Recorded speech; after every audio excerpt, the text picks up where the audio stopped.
This is the office of the Kurdish security agency near the town of Bazian, one of many government buildings set ablaze by angry protesters in Iraq's northern Sulaimanyiah province.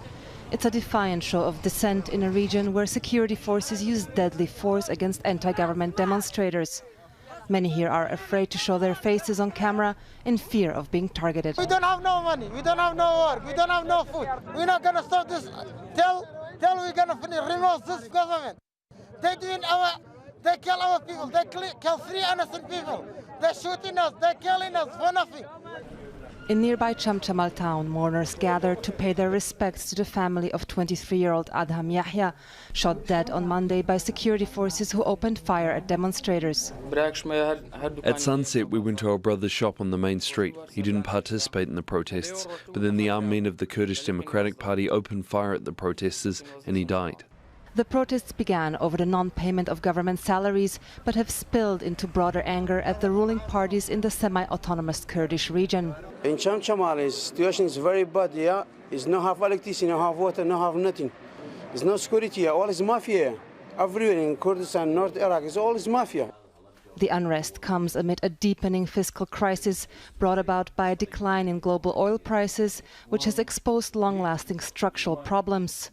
The first factor in the recurring crisis that we have in Kurdistan region is the corruption, the lack of transparency in Kurdistan region, the illegal taking of financial benefits from the public's coffer.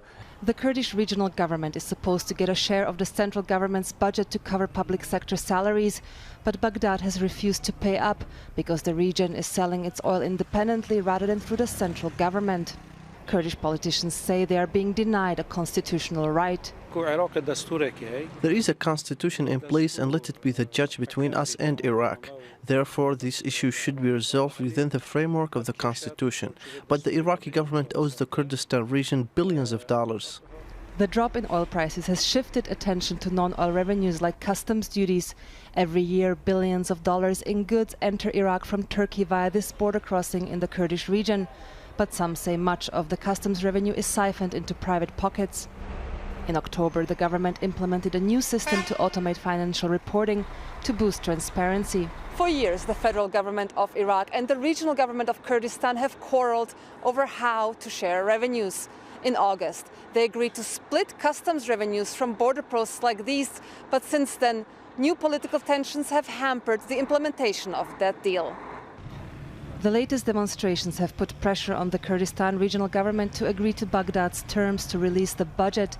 But the people protesting now are not just unpaid public servants. They are youth who feel they have no prospects and little to lose. Simona Foltin, Al Jazeera, in the Kurdish region of northern Iraq.